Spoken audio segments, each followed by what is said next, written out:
Que dia importante hoje, hein, gente? Depois de quase um ano e meio, acho que um ano e 4 meses que o Santos não pisa num palco de Série A, hoje tem jogo do Santos pelo Campeonato Brasileiro da Série A. Caralho, velho, que foda. Eu tô numa ansiedade muito grande porque não é nem pelo jogo em si, claro, a gente sempre fica ansioso por ver o Santos jogar, independentemente de contra quem e aonde, mas especialmente nessa partida, até porque também teve esse ato do Campeonato Paulista, só o amistoso contra o Curitiba, a gente também cria uma saudade maior, que a gente tanto ama o clube, mas principalmente por ver o Santos de volta ao Campeonato Brasileiro, atuando num jogo de primeira divisão, entrando como um time que pode brigar. E é sobre isso que eu quero falar nesse vídeo. Porque o Marcelo Teixeira deu uma prensa nos caras, né? Enquadrou os caras antes de começar, os jogadores, o elenco, a comissão técnica, antes do Campeonato Brasileiro começar. E foi estabelecer, fazer uma coisa que é muito importante que um dirigente faça, estabelecer metas. Só que ele sai de lá com metas ainda mais animadoras, metas ainda mais ambiciosas, por assim dizer. É sobre isso que eu vou falar e sobre a expectativa. Afinal, é hoje? Qual é a expectativa do Santos nesse Campeonato Brasileiro? Pelo que o Santos briga, tá bom? Eu já tinha feito um vídeo exclusivo aqui para membros falando um pouquinho sobre isso. Vou trazer um pouco do que eu penso aqui, claro, com as atualizações do que aconteceu de lá para cá. Já tem um tempinho que esse vídeo saiu. Se você quiser consumir todo o nosso conteúdo exclusivo aqui, inclusive, torne-se membro clicando no botão aqui embaixo, seja membro, ou no link na descrição. Claro, é muito importante que você não se esqueça de cumprir as etapas de inscrição, like e ativamento de sininho aí, porque isso melhora demais a sua vida na hora de sempre que tiver um vídeo novo vai aparecer para você e a nossa por consequência, porque são as ferramentas do YouTube que ele nos oferece para o criador de conteúdo para ter um pouquinho mais de engajamento e criar um público cada vez mais importante aqui, porque é um trabalho, né, pra gente. A gente tá aqui, a gente ama, todo mundo ama o Santos, mas a gente tá aqui trabalhando. Eu agradeço demais. Vamos então falar sobre essa reunião, né? Marcelo Teixeira se reuniu, tem até uma foto aqui que saiu lá no Diário do Peixe. Vamos colocar aqui, ó. Ele reunido, conversando com o elenco, aqui tem até o Neymar de costas. E o que saiu de informação, tanto no diário como até mesmo o Marcelo falou sobre isso, que é uma conversa absolutamente normal. Ele falou, é muito importante quando começa uma competição desse nível se adequa expectativas, é a hora do comandante aparecer. E o Marcelo, eu tenho todas as críticas a várias questões dele, mas ele nunca foi um cara omisso com o presidente do Santos. Isso ele nunca foi. Como o Rueda foi, desaparecia, lembra? Só dava entrevista na boa. Aí o Santos ganhava 3 jogos seguidos, aparecia falando que a gestão dele era nota 7. Aí o Santos começa a brigar pela queda de novo, ele desaparece da Vila Belmiro. O Marcelo Teixeira nunca foi isso. Na vitória ou na derrota, brigando, xingando os caras como a gente viu ano passado. Ele tá lá, mano. Ele tá lá e isso é postura de um comandante. Nesse aspecto, assim, eu sempre admirei o Marcelo, tá? Porque eu acho que às vezes falta um pouco. Já vi vários dirigentes no Santos omissos pra caramba. Então, ele fez o papel dele de ir lá conversar com o elenco e alinhar expectativas. O Santos montou um elenco caro, um elenco mais caro do que pode pagar, essa é a verdade. Mas para arriscar, para tentar sair daquele marasmo que o Santos vinha nos últimos anos. Eu conversei muito com alguns amigos nos últimos dias sobre isso. Assim. O que fazer, né? Você vai disputar um campeonato brasileiro que todos os seus. Cada vez os times estão com mais dinheiro, cada vez os times estão gastando mais, inclusive, do que podem, com algumas poucas exceções de times muito profissionais no Brasil e que já adquiriram um outro patamar financeiro. Você vê aí os times para tentar se colocar no campeonato gastando mais do que arrecada. O São Paulo vai fechar o ano, fechou o ano passado com 300 milhões de déficit, jogando a Série A. O Santos vai fechar com 100 e pouco. Então. Não é uma coisa do Santos, é uma coisa do futebol brasileiro que está meio insustentável mesmo, porque o nível está cada vez mais alto e você precisa de competitividade, você precisa inclusive das premiações para fechar a conta. Então ele sabe que ele montou um elenco arriscado no ponto de vista financeiro, que ele vai ter que, ele já até fala em questões de enxugamento de folha, né? Vamos ver o que o Santos vai fazer nessa janela do meio do ano, quem que vai trazer, quem que não vai. Tudo indica que o Neymar de fato vai ficar. Existem hoje novas receitas, inclusive com relação à própria participação na Série A, mas tudo que envolve a presença do Neymar e o que envolve o marketing em volta disso. Você tem aqui, o Edu falou, né, sobre o fato do Santos ser o time que mais vai aparecer na TV aberta nas 11 primeiras rodadas do Campeonato Brasileiro. Isso nunca aconteceu e vai acontecer pelo Neymar. E isso vai render dinheiro lá na frente, na divisão do bolo do Campeonato Brasileiro. Esse ano ainda, receita do final do ano, quando o bolo de transmissão pela Libra vai ser dividido pelo Campeonato Brasileiro. Então, tudo isso é muito importante, mas ainda assim eu não sei se fecha a conta. A questão é, o que o Santos vai fazer? Vai simplesmente se adequar à sua realidade? Ah, não, somos um time que não somos da capital, temos um estádio antigo que não cabe muita gente, então a gente tem que ter um time muito modesto, etc. e tal. Eu sou contra esse tipo de postura e o Marcelo enxerga o Santos como grande. É claro que se for se a gente vir a folha não, perdão, o balanço de 2025, lá quando for sair mais ou menos essa época do ano em 26 e for um escândalo, a gente vai falar, a gente vai criticar, a gente vai cobrar, essas contas precisariam ser reprovadas, etc e tal, que abriria espaço para impeachment, tudo isso é muito importante, e é importante que a gente continue se preocupando com isso, mas no frigir dos ovos, quando a gente olha a estratégia, que é uma estratégia diferente do que aquela imposta pela gestão anterior de enxugar gelo, essa estratégia foi de montar um time competitivo. E a questão é, onde esse time pode chegar? Não podemos nos esquecer que é um time vindo da Série B. Eu acho que nunca houve no Campeonato Brasileiro, vocês me corrigem se eu estiver errado, um time da Série B que foi campeão brasileiro. Né? Eu acho que isso nunca aconteceu, mas ao mesmo tempo o Santos também nunca caiu. E o Santos é um milagre. Então, é sobre isso que eu quero falar. Aonde esse time pode chegar? Ele tem força para ser campeão brasileiro? A busca do Santos é por Libertadores. E é importante dizer a postura e a pretensão do Marcelo no planejamento. Ele mesmo falou que o planejamento dele era G4 e G6. A expectativa dele, ele foi passar isso para o elenco, que respondeu dizendo que quer o título. Ele foi, lógico, você ouve isso, você vai abraçar, claro, mas ele é um cara inteligente, ele sabe que se o Santos se classificar para uma Libertadores de forma direta em fase de grupos, vai ser um passo muito importante para o ano que vem do Santos, um campeonato como esse, novas receitas, novas possibilidades, uma manutenção de um trabalho, tudo isso vai ser muito importante para o crescimento do Santos que ele quer dar, e ele sabe muito bem, já foi presidente, que essas coisas não se dão muitas vezes no curto prazo, você precisa se estabelecer, né? Agora, dito isso, quem está com a razão aí? É o Marcelo Teixeira com a expectativa de um G4, G6?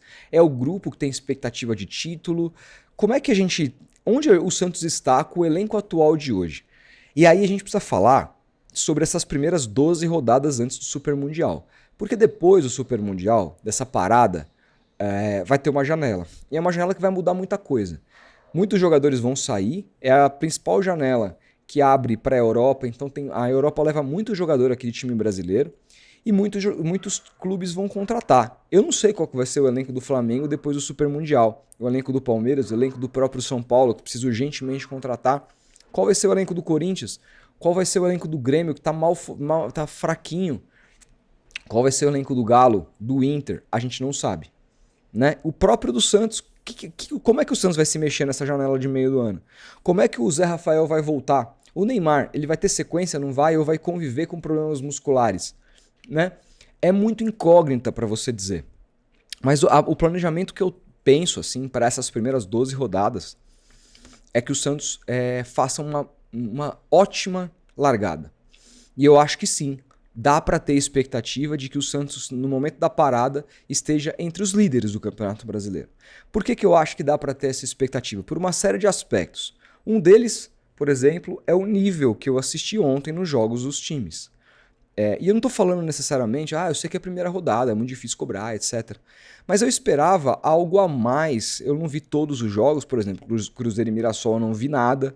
Eu não vi nada sobre Juventude e Vitória, que convenhamos, são times que não vão brigar por absolutamente nada. Eu vi o finalzinho só de São Paulo e Sport, ali os 20 últimos minutos. Mas, por exemplo, eu fiquei vendo Grêmio e Galo e depois vi Flamengo e Inter na íntegra. O time que mais me agradou acabou perdendo, que foi o Galo, que fez uns primeiros 20 minutos, que colocou o Grêmio na roda, e o Thiago Volpi acabou sendo o melhor jogador em campo, goleiro do Grêmio, mas muito pela incompetência dos seus atacantes, né? O senhor Coelho e o senhor Rony. Aliás, meu Deus, o Rony fez gol no segundo tempo, mas como perde gol o senhor Rony? A gente ia querer matar esse cara. Ainda bem que esse cara não veio. Ele é bom jogador e tal, mas pra mim não dá. Então, assim, eu vi esses jogos, e aí você vê o jogo de excelência, que é o jogo das 9, o jogo Flamengo e Inter.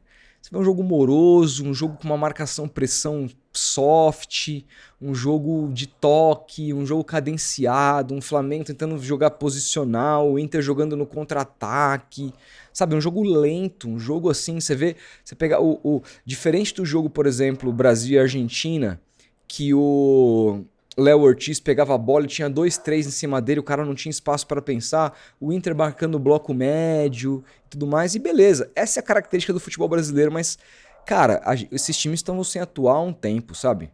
Estavam sem atuar há um tempo, tão descansados, o gramado do Maracanã tá muito bom, o jogo foi 9 horas da noite, então você não tinha problema de calor absurdo, dava para ter feito um jogo melhor.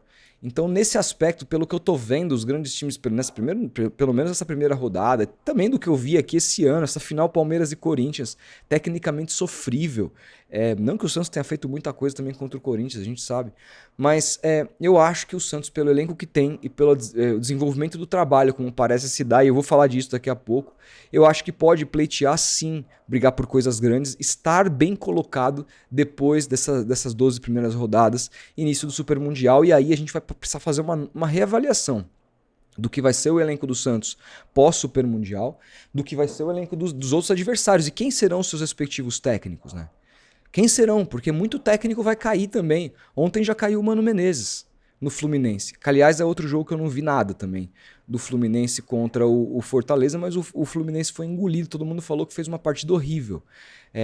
Um detalhe, tá? O Flamengo jogou ontem suas 3 principais referências técnicas, que são Arrascaeta, Gerson e Pedro, os 3 craques do time. Isso faz diferença. Quando esses 3 caras estiverem disponíveis, vai ser outro nível o jogo do Flamengo, mas é um time também que vai ter que lidar com o Libertadores, vai ter o Super Mundial, vai ter um calendário muito grande, e é um time que convive muitas vezes com lesão. A Arrascaeta está convivendo muito com lesão, o Gerson também com lesão muscular, o Pedro foi uma questão aí mais grave, né? Acho que se eu não me engano foi LCA, volta e demora para o jogador atingir a sua melhor forma. Já visto o Neymar aí o quanto demorou, mas o Flamengo, quando tiver 100%, para mim assim, é o melhor elenco ainda do futebol brasileiro. Mas tem várias coisas aí acontecendo, né? Você tem um Palmeiras e Botafogo hoje, 4 da tarde no Allianz, um jogo absolutamente interessante pra gente ver quem vai ser esse Botafogo, esse novo Botafogo do Renato Paiva, que é um treinador que eu jamais contrataria. Não gostei dos trabalhos dele que eu vi mais recentes, principalmente no Bahia, um trabalho horroroso. O Rogério salvou o Bahia do rebaixamento graças ao horrível trabalho do Renato Paiva. Então não sei se eu acho que o Botafogo não tomou a melhor escolha, mas de repente encaixa. Então tem muita coisa pra gente avaliar. Fato é que o Santos precisa encarar. Se o time falou pro Marcelo que quer ser campeão, se o time falou pro Marcelo que é esse o gol, cara, não pode encarar jogos de maneira absolutamente blasé. Hoje em São Januário, cara, tem que pegar esse time do Vasco, é um time que vai brigar na parte de baixo da tabela, vai ser na segunda página, eu não sei onde, se vai Sul-Americana, vai fazer se vai ser brigar contra o rebaixamento, mas pelo elenco vai brigar na segunda página. É um jogo fora de casa, você tem que engolir o Vasco. Você tem que ter postura de engolir o Vasco o tempo todo. Você pode perder o jogo. Verrete sobe lá uma bola, faz um gol de cabeça, você perde 1-0. Mas assim, o Santos tem que terminar o jogo hoje. A gente tem que ver os números do jogo, posse de bola, arremates, chances de gol, etc. Tem que ser número de passes, número de desarmes, tem que ser maior que o do Vasco. O Santos tem que engolir o Vasco em São Januário. O resultado não se controla no futebol, mas se você fizer isso, está muito mais próximo da vitória do que da derrota.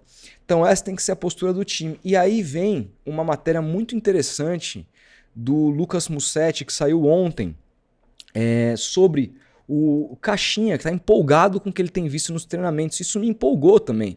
Vamos aqui ler essa matéria. O Caixinha se empolga no Santos, tem déjà vu de goleada no Flamengo. Quem não se lembra, o Bragantino chegou a fazer 4-0 no Flamengo num jogo que aconteceu em Bragança Paulista 2023, time treinado pelo Pedro Caixinha.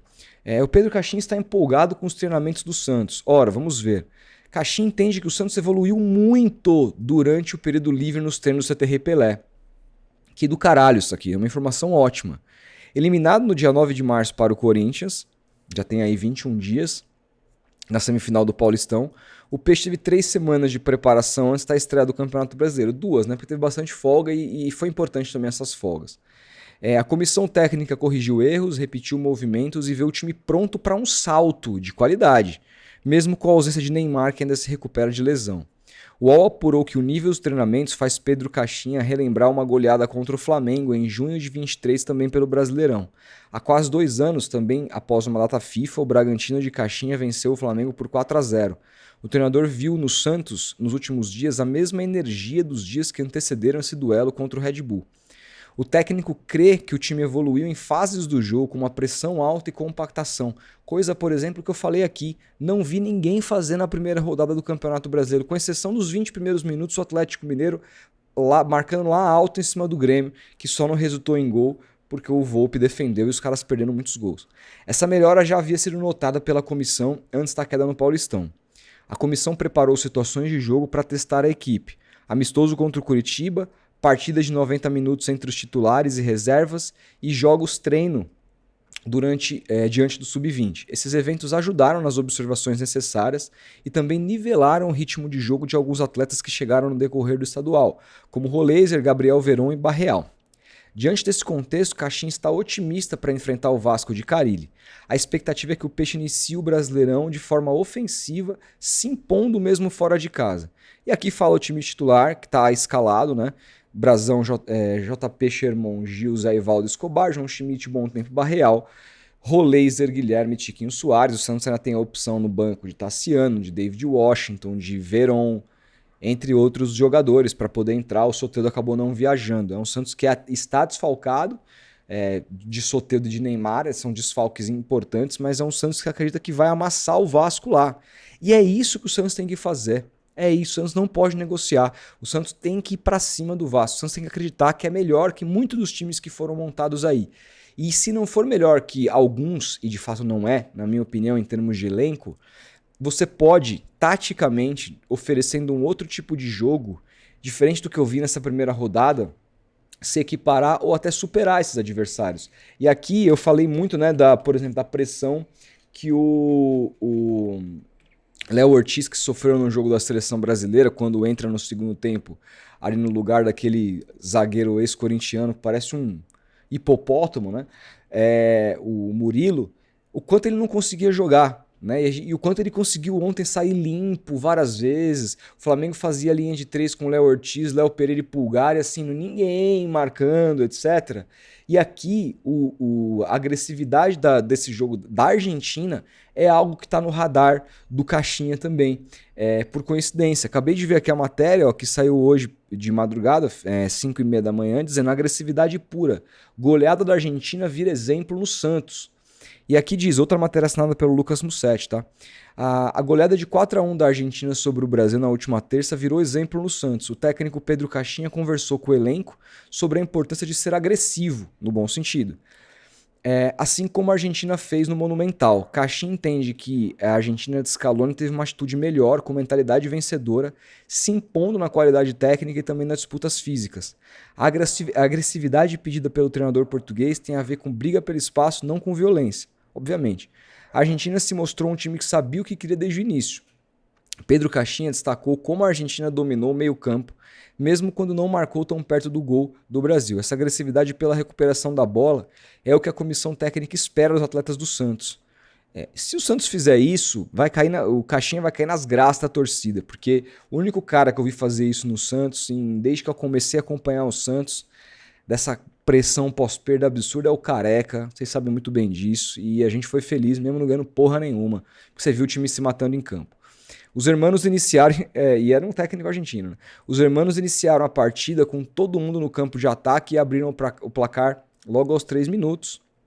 O 2-0 não demorou para sair, etc. É que ele diz. Caixinha exemplificou o elenco do Peixe como a Argentina conseguiu ser dominante nos dois cenários. Na primeira estratégia de marcar pressão e abrir o placar cedo, e no segundo momento, quando o Brasil tendo maior posse, os donos da casa não perderam o controle da partida. Porque é isso, um jogo tem várias fases. Não tenha dúvida que o jogo contra o Vasco hoje vai ter várias fases. Ninguém consegue marcar pressão 90 minutos. Você não consegue fazer isso. Muitas vezes você vai precisar controlar o jogo com a bola.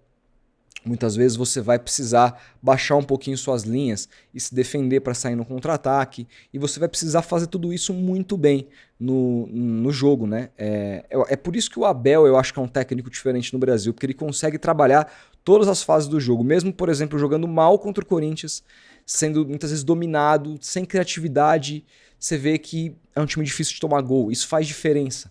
Defesa, gente. Defesa ganha Campeonato Brasileiro. O Santos tem que ter uma defesa forte. O Santos precisa ser bom na defesa. O Santos não pode tomar um gol por jogo para cima. O Santos tem que ter uma média de 0, alguma coisa de gols até o final do campeonato. Só assim o Santos tem chance de ser campeão. Defesas ganham o Campeonato Brasileiro. O comandante santista está satisfeito com os treinamentos e espera que a equipe traga inspiração da goleada da Argentina para a partida contra o Vasco. Santos estreia hoje, 6h30. Mas e aí, qual que é a sua expectativa com relação a esse jogo contra o Vasco e com relação ao que o Santos vai fazer nesse Campeonato Brasileiro? O que você acha que o Santos briga? Qual que é a realidade? O que vocês pensam? Qual que é a realidade, inclusive, para esse primeiro momento? Para esses 12 primeiros jogos? O que você pensa? Comenta aí, é muito importante que você participe com a gente, converse com a gente. E se quiser estar mais próximo, seja membro do nosso grupo de Telegram aberto aí para os membros da nossa comunidade. Fechado? Um grande abraço, boa estreia a todos. Tem pós-jogo aqui. A gente vai se falando e até o próximo vídeo.